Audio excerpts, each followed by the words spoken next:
Guys and welcome to the channel Bharat the learning spot. मेरा नाम है गुलजार एंड इस वीडियो में हम पढ़ने वाले हैं क्लास 8th ज्योग्राफी का जो चैप्टर नंबर 1 है रिसोर्सेज, उसका सॉल्यूशन हम देखने वाले हैं। जो लास्ट में एक्सरसाइज दी हुई है, क्वेश्चन आंसर जो हैं हमें वो पढ़ने हैं इस वीडियो में, ठीक है। तो चलिए शुरू करते हैं। तो सबसे पहला क्वेश्चन हमारे सामने है कि why are resources distributed unequally over the earth, यानी कि हमारी प्यारी अर्थ पर जो जितने भी रिसोर्सेज हैं वो अनइक्वली क्यों डिस्ट्रीब्यूटेड हैं। किसी जगह पर कोई अलग रिसोर्स मिलता है, किसी और जगह पर कोई दूसरा रिसोर्स मिलता है, सेम रिसोर्स पूरी अर्थ पर नहीं मिलते हैं। तो इसका रीज़न क्या है? सो द आंसर इज़ कि रिसोर्सेज का डिस्ट्रीब्यूशन ना कुछ फिजिकल फैक्टर्स पर डिपेंड करता है। फिजिकल फैक्टर्स जैसे कि वहाँ का टेरेन कैसा है, यानी कि अगर हम किसी जगह पर जाते हैं और हम देखते हैं कि वो जगह कैसी दिख रही है, ठीक है, जैसे क्या वहाँ पर मैदान हमें दिख रहा है, या फिर वहाँ पर कोई पहाड़ हमें दिख रहा है, क्या वहाँ पर कोई नदी बह रही है, या फिर वहाँ पर कोई ओशियन है, लेक है, जो भी चीज़ हमें दिख रही है उसके अकॉर्डिंग वहाँ पर जो रिसोर्सेज होंगे वो वेरी करेंगे। प्लेन में अलग टाइप के रिसोर्सेज मिलेंगे, पहाड़ पर अलग टाइप के रिसोर्सेज मिलेंगे, रिवर के आसपास अलग टाइप के रिसोर्स मिलेंगे एंड ओशियन के आसपास हमें अलग टाइप के रिसोर्सेज मिलेंगे, ठीक है। दूसरा जो फिजिकल फैक्टर है वो है क्लाइमेट। क्लाइमेट जो है किसी जगह का अगर वेरी करता है तो वहाँ पर रिसोर्सेज भी वेरी करेंगे। जैसे किसी जगह का क्लाइमेट बहुत ज़्यादा गर्म है, या बहुत ज़्यादा ठंडा है, बहुत ज़्यादा बर्फ़ वहाँ पर पड़ती है, या बहुत ज़्यादा किसी जगह पर बारिश होती है, तो क्लाइमेट की वजह से भी जो रिसोर्सेज हैं उनका डिस्ट्रीब्यूशन वेरी करता है। एंड जो अगला फैक्टर है वो है ऑल्टीट्यूड, यानी कि जो ज़मीन होती है, नॉर्मल ज़मीन, उससे जितना हम ऊपर जाते जाते हैं तो ऊपर जाने को बोला जाता है ऑल्टीट्यूड, कितनी ऊंचाई है, राइट। तो जैसे ये एक पहाड़ है, अब यहाँ पर हम खड़े हैं, यहाँ से हम जैसे जैसे ऊपर जाएंगे तो इसका ऑल्टीट्यूड बढ़ेगा। तो पहाड़ के नीचे अगर यहाँ पर प्लेन है तो यहाँ पर अलग टाइप के रिसोर्सेज मिलेंगे, पहाड़ के ऊपर कुछ अलग टाइप का रिसोर्स मिलेगा। सो टेरेन, क्लाइमेट और जो ऑल्टीट्यूड हैं, ये फैक्टर्स बहुत ज़्यादा डिफर करते हैं हमारी अर्थ पर, क्योंकि अर्थ पर हर जगह पहाड़ नहीं है, हर जगह पर प्लेन नहीं है, हर जगह पर नदियाँ नहीं हैं, कहीं कहीं पर डेजर्ट भी है, राइट। तो जब ये सारी चीज़ें अर्थ पर एक जैसी नहीं है तो वहाँ पर जो रिसोर्सेज होते हैं वो भी एक जैसे नहीं होते हैं, वो भी अनइक्वल होते हैं, ठीक है। अब अगर हम इसको एक एग्जांपल से समझें, एक क्या तीन एग्जांपल हैं यहाँ पर। तो जब हम मिडिल ईस्ट की बात करते हैं तो वहाँ पर हमें पेट्रोलियम मिल जाता है। मिडिल ईस्ट कौन सी जगह है? ये है हमारा प्यारा भारत। भारत से जाओ वेस्टवर्ड, तो ये वाला जो रीजन है इसको बोला जाता है मिडिल ईस्ट। इसमें इराक आ जाता है, ईरान है, सऊदी अरेबिया, इजराइल, बहुत सारी कंट्रीज आ जाती हैं। तो ये जो रीजन है ना, ये पेट्रोलियम के लिए जाना जाता है। पेट्रोलियम क्या होता है कि ज़मीन में से एक ब्लैक कलर का ऑयल निकलता है, जिसे हम बोलते हैं क्रूड ऑयल, कच्चा तेल। तो उस क्रूड ऑयल को रिफाइन करके उसमें से जो इम्प्योरिटीज़ होती है ना, उन्हें निकाल दिया जाता है और उससे पेट्रोलियम बनाया जाता है। फिर पेट्रोलियम से पेट्रोल, डीजल, बहुत सारी चीज़ें बनाई जाती हैं। नेक्स्ट हमारा एग्जाम्पल है वो है कोल इन झारखंड। झारखंड जो है वो इंडियन स्टेट है, ये वाला जो है, ठीक है। यहाँ पर बहुत ज़्यादा कोयला मिलता है, तो जो सबसे ज़्यादा कोयला है वो यहीं पर मिलता है, पूरे इंडिया में और कहीं नहीं मिलता है इतना कोयला, ठीक है। तो वो भी एक रीजन स्पेसिफिक हो गया। वाटर रिसोर्सेज हिमालयन रीजन में मिलते हैं। हिमालयन रीजन कौन सा है?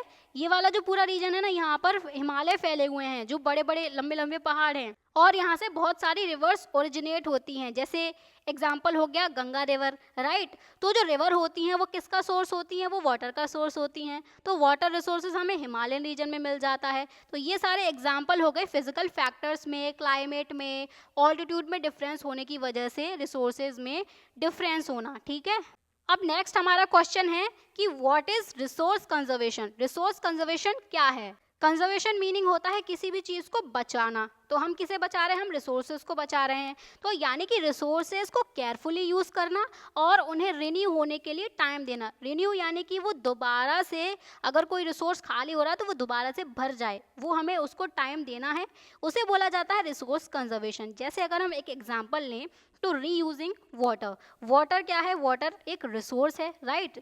अब इस रिसोर्स का जब हम बहुत ज़्यादा यूज़ कर लेंगे, जैसे रिवर होती हैं, ठीक है, तो रिवर को अगर हम पॉल्यूट कर देते हैं तो वाटर हमारे पास पीने के लिए नहीं बचेगा ना। या फिर ग्राउंड वाटर का अगर हम एग्जांपल ले लें, तो जो ग्राउंड वाटर होता है उसका अगर हम ओवर यूज़ कर लेते हैं तो क्या होगा? जो ग्राउंड वाटर का लेवल है ना वो बहुत नीचे चला जाएगा और हमें फिर से पीने के लिए पानी नहीं मिलेगा।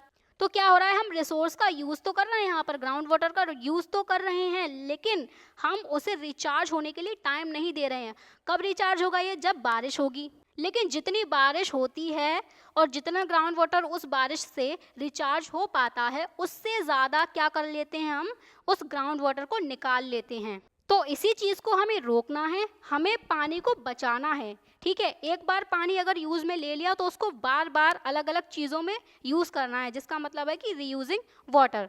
अब रीयूज़ कैसे कर सकते हैं हम वाटर का? जैसे अपने घर से एग्जांपल लेकर देखो, जब कपड़े धोए जाते हैं, ठीक है, फिर उसके बाद उन्हें पानी में निकाला जाता है, तो वो जो पानी है उसका हम घर की धुलाई में या गाड़ी की धुलाई में अलग अलग कामों में यूज़ कर सकते हैं ना। हम घर की धुलाई के लिए अलग से जो क्लीन वाटर है उसका यूज़ ना करें तो वो ज़्यादा बेहतर रहेगा, इससे पानी बचेगा। जितना ज़्यादा हो सके उतना पानी बचाना है। ठीक है, अगला जो एग्जाम्पल है वो है अफॉरेस्टेशन, यानी कि पेड़ लगाना। ज़्यादा से ज़्यादा नए पेड़ लगाने हैं हमें, क्योंकि क्या हो रहा है ना कि जो पुराने पेड़ हैं उनको तो बहुत ज़्यादा काटा जा रहा है। तो पहली बात तो हमें उनकी कटाई को भी रोकना है और नए नए पेड़ लगाने हैं। ठीक है, इससे क्या होगा, जो हमारी हवा है वो भी एकदम क्लीन होगी, हमें पेड़ ऑक्सीजन भी प्रोवाइड करेंगे, है ना। नेक्स्ट एग्जाम्पल है हमारा अवॉइडिंग ओवर ग्रेजिंग।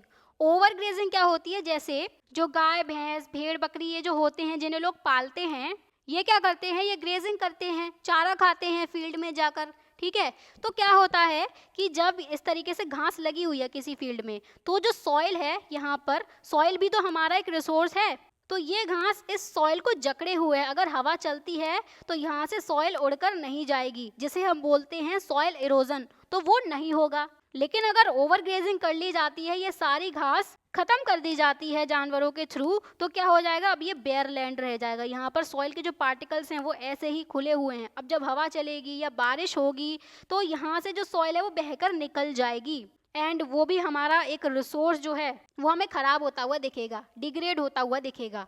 तो सॉइल को बचाने के लिए हमें क्या करना है, ओवर ग्रेजिंग को रोकना है। अफॉरेस्टेशन भी हम कर सकते हैं, क्योंकि पेड़ भी वही काम करते हैं, सॉइल को जकड़ के रखते हैं। ठीक है, तो ये बात हो गई रिसोर्स कंजर्वेशन की, कि हम किस तरह से रिसोर्स को कंजर्व कर सकते हैं, एंड इसकी डेफिनेशन हो गई। ठीक है, क्लियर हो गया ना। अब आते हैं नेक्स्ट क्वेश्चन पर। तो नेक्स्ट क्वेश्चन है कि why are human resources important. तो सबसे पहले हमें लिखना होगा कि ह्यूमन रिसोर्सेज होते क्या हैं।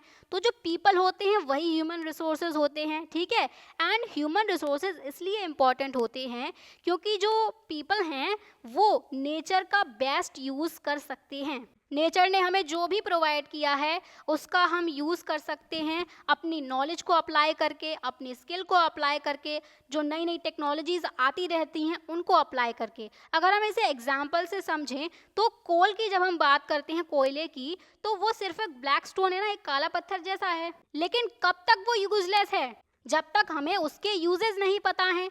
जब ह्यूमंस ने ये डिस्कवर किया कि इसका यूज़ हम एनर्जी के लिए कर सकते हैं, तो कोल यूजफुल हो गया। एंड कोल को नेचर ने प्रोवाइड किया था ना हमें। बाकी के जो भी जानवर होते हैं उन्हें इसकी इम्पोर्टेंस नहीं पता है कोल की, तो उनके लिए ये बिल्कुल यूजलेस है, बट ह्यूमंस को इसकी इम्पोर्टेंस पता है। सो इसीलिए ह्यूमन रिसोर्सेज इम्पोर्टेंट होते हैं, क्योंकि इनके पास में नॉलेज होती है, स्किल होती है, टेक्नोलॉजी होती है।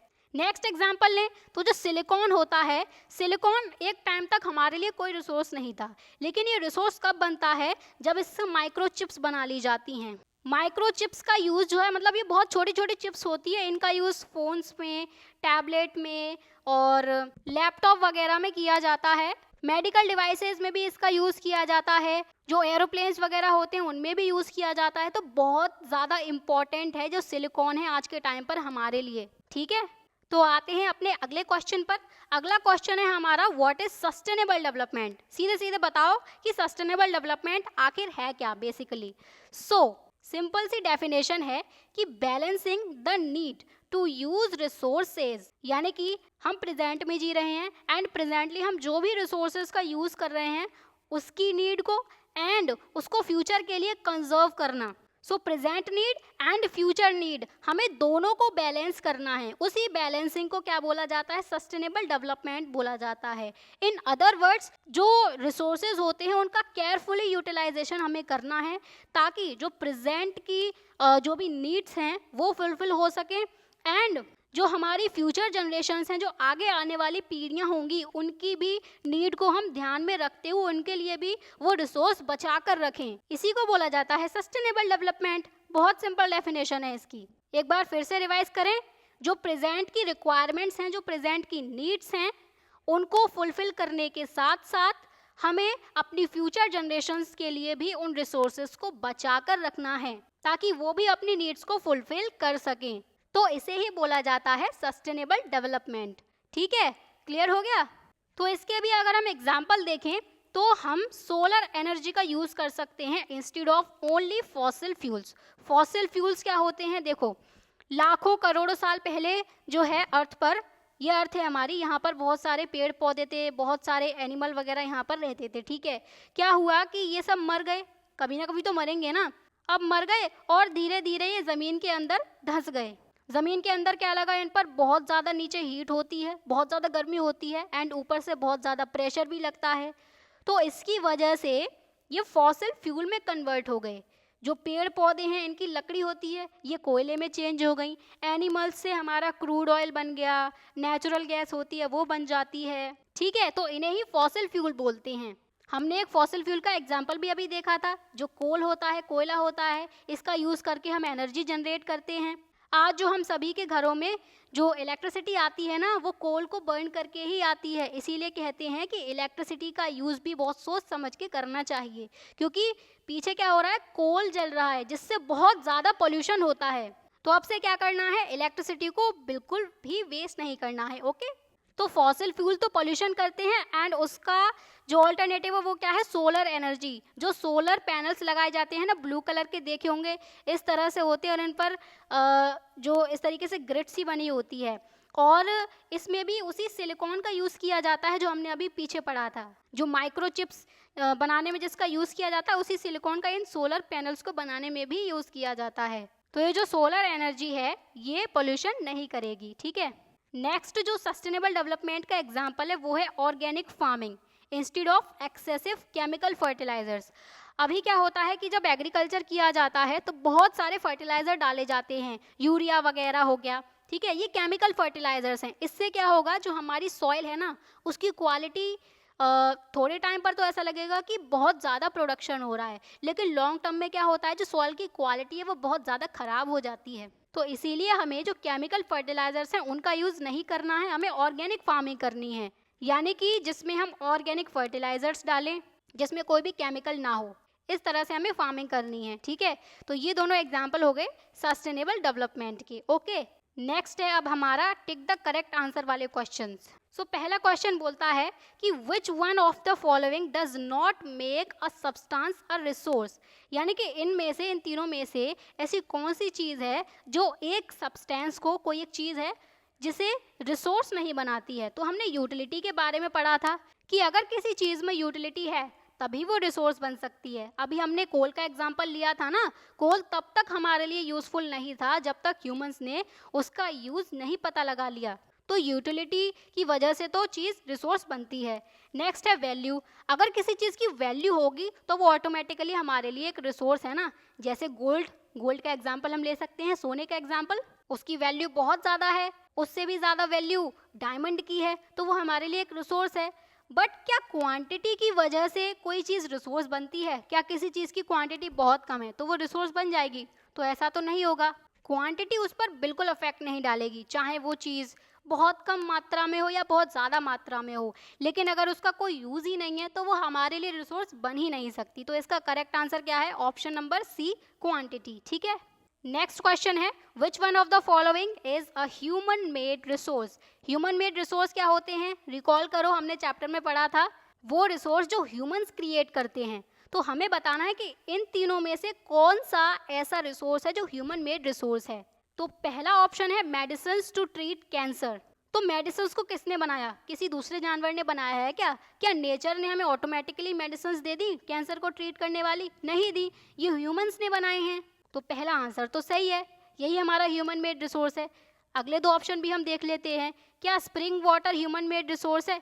जी बिल्कुल नहीं, क्योंकि स्प्रिंग वाटर जो होता है ये नेचर हमें प्रोवाइड करता है, राइट। ट्रॉपिकल फॉरेस्ट जो होते हैं ये भी तो नेचर ने ही हमें दिए हैं, फॉरेस्ट वगैरह, तो ये भी ह्यूमन मेड रिसोर्स नहीं होते। तो correct answer is medicine to treat cancer. Okay, next question is complete the statement. Biotic resources are, यानी कि बायोटिक रिसोर्सेज जो हैं वो कैसे बनते हैं, हमें ये बताना है। तो पहला ऑप्शन हमारा क्या कहता है, डिराइव्ड फ्रॉम लिविंग बीइंग्स, यानी कि जो भी चीज जिंदा है उससे बनाए जाते हैं बायोटिक रिसोर्सेज। दूसरा हमारा ऑप्शन है मेड बाय ह्यूमन बीइंग्स, क्या बायोटिक रिसोर्सेज को ह्यूमन बीइंग्स बनाती हैं। तीसरा ऑप्शन है derived from non living things, क्या जो नॉन लिविंग थिंग्स हैं यानी कि जो जिंदा नहीं है, अब जिंदा नहीं है का मतलब ये नहीं है कि वो मर चुकी है, ऐसा नहीं है। नॉन लिविंग थिंग्स में जैसे कि टेबल, चेयर्स हो गई, ये सारी चीज होती है नॉन लिविंग थिंग्स। तो क्या इनसे बायोटिक रिसोर्सेज डराइव किए जाते हैं, तो इनसे नहीं किए जाते हैं, और ना ही ह्यूमन बीइंग्स बायोटिक रिसोर्सेज बनाते हैं। तो बायोटिक रिसोर्सेज में क्या चीज़ आती है, बायोटिक रिसोर्सेज में हमारे प्लांट्स आते हैं, कुछ एनिमल्स आते हैं। तो ये सब क्या है, ये नॉन लिविंग थिंग थोड़ी ना है, ये तो लिविंग बीइंग्स है ना। तो बायोटिक रिसोर्सेज लिविंग बीइंग से डराइव होते हैं। तो correct answer is option number A, derive from living beings. ठीक है, तो इसी के साथ में हमारी ये वीडियो कंप्लीट होती है एंड हमने चैप्टर 1 रिसोर्सेज के सारे क्वेश्चन आंसर कंप्लीट कर लिए हैं। आई होप सो कि हर एक चीज़ आपको क्लियर हुई होगी, हर एक चीज़ समझ में आई होगी। लेकिन अगर कोई भी डाउट होता है तो कमेंट में ज़रूर बताएं, एंड वीडियो अगर पसंद आई हो तो वीडियो को लाइक ज़रूर करें, वीडियो को शेयर करें, चैनल को सब्सक्राइब करें। तो चलिए इसी के साथ में करते हैं वीडियो को समाप्त, मिलते हैं अगली वीडियो में, तब तक के लिए bye bye, take care and keep learning.